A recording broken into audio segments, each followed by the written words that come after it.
పాదముల యొక్క ప్రతిష్టను వహిస్తున్నాం. ఈ పాదముల యొక్క ప్రతిష్ట ఈనాడు నూతనంగా వచ్చినటువంటిది కాదు. चरण पादुकाओं को स्थापित कर उनकी आराधना करना कोई ऐसी परंपरा नहीं है जो कि वर्तमान समय में प्रारंभ की गई हो। ఈ ఋషులంతా దీన్ని ఆచరించి అనుభవించి ఆనందించి యోగాన్ని అందించినటువంటిది. पूर्व काल और कृत युग में भी सभी ऋषियों ने इसी मार्ग का अनुसरण किया। उन्होंने पादुका उपासना का आनंद लिया, अनुभव किया और पादुका उपासना के महत्व को विस्तारित किया।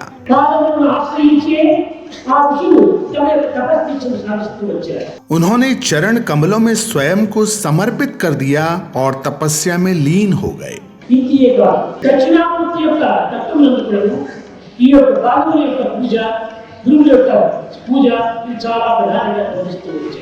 दक्षिणामूर्ति के दर्शन में भी दैवीय पादुकाओं की आराधना को प्रमुखता से अपनाया गया है।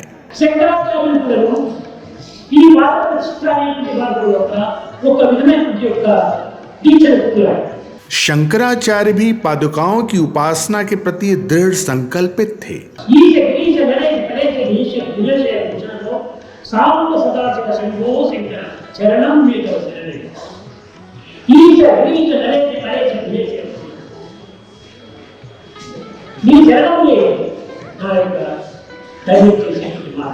वे विश्वास करते थे कि भगवान के चरण कमलों की शरण लेने पर ही उन्हें मुक्ति प्राप्त होगी। आपके चरण कमल मेरे हृदय में उपस्थित हैं, अन्य कहीं नहीं।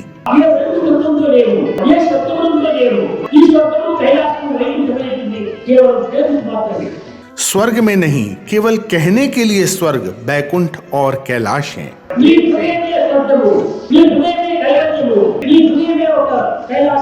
वास्तव में हृदय ही कैवल्य है, हृदय ही कैलाश है।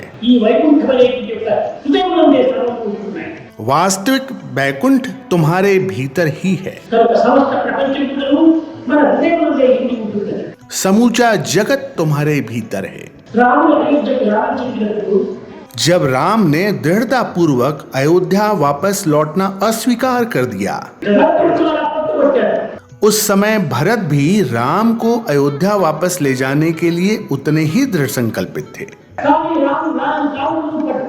राम भी वापस नहीं जाने के लिए उतने ही दृढ़ संकल्पित थे। राम और भरत भाई थे।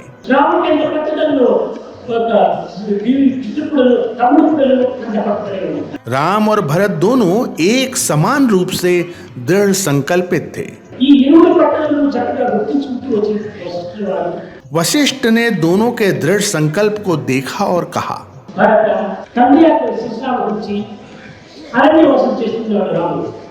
भरत, राम अपने पिता दशरथ की इच्छा को पूरा करने के लिए वन की ओर जा रहे हैं।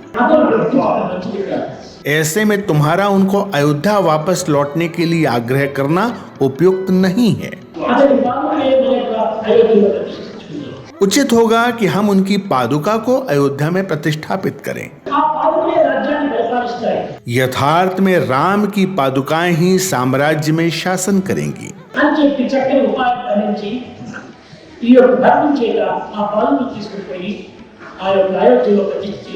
उन्होंने अयोध्या में राम की पादुका की स्थापना के लिए इस सुंदर योजना के साथ व्यवस्था बनाई।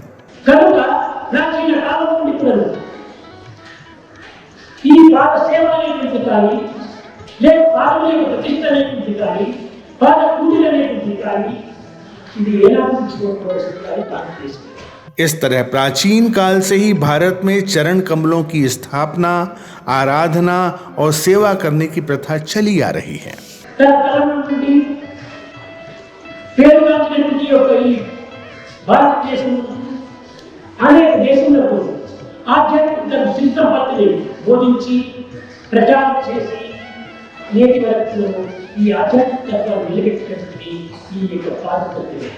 पुरातन काल से ही कई पीढ़ियों से वह भारत देश ही है जिसने आध्यात्मिकता के सिद्धांतों और पादुकाओं की आराधना के गूढ़ रहस्यों को समूचे विश्व में फैलाया।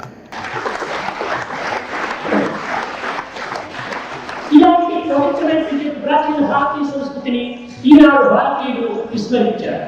ऐसे प्राचीन गौरवपूर्ण भारत की संस्कृति को आज विस्मृत कर दिया गया है.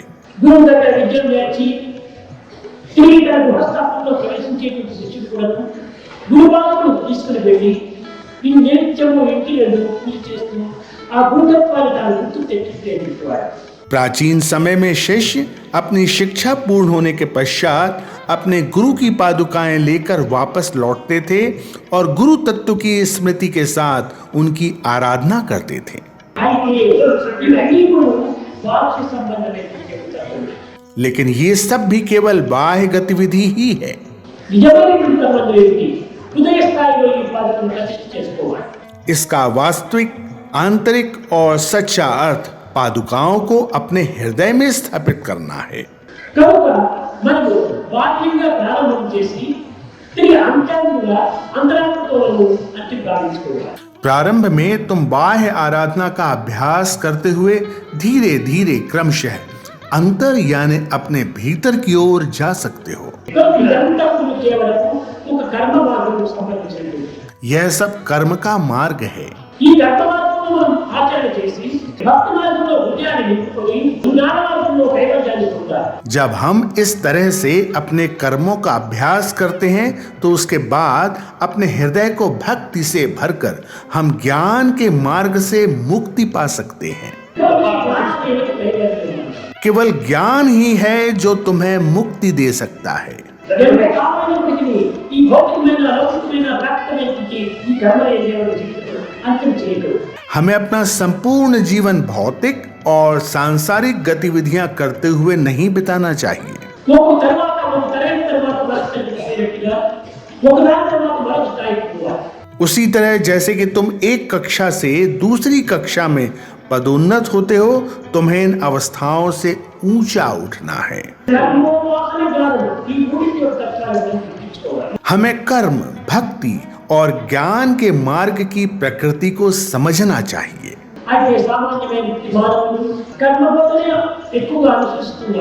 सामान्य मनुष्य कर्म के पथ पर अपना समय व्यतीत करता है. यह शरीर कर्म करने के लिए उपहार के रूप में मिला है. मानवता कर्म से बंधी हुई है.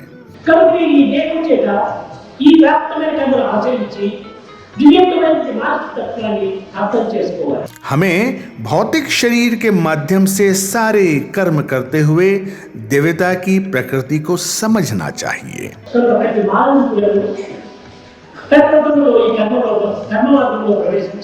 इसलिए सभी को कर्म के पथ पर अग्रसर होना चाहिए. हमें सारे कर्म ईश्वर की प्रसन्नता के लिए करना चाहिए. जितना भी संभव हो सके ईश्वर की प्रसन्नता के लिए कर्म करो. ईश्वर को प्रसन्नता किन कर्मों से मिलती है?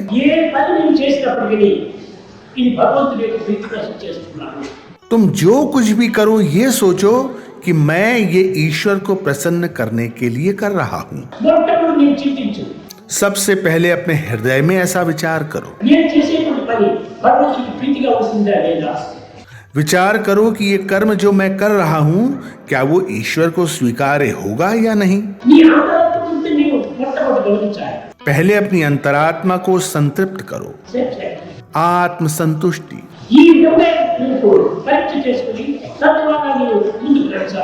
स्वयं आत्म परीक्षण करो और फिर कर्म करने के लिए आगे बढ़ो. तुम जो कुछ भी करो वो तुम्हें अपने हृदय की पूर्ण शुद्धता के साथ करना चाहिए.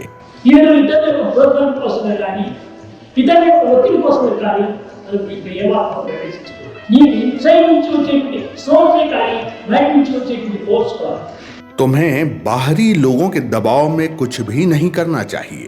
बाहरी दबाव के कारण भाव में मत बहो, बल्कि आंतरिक प्रेरणा के स्रोत के बल पर कुछ करो. समस्त लोका सुखिनो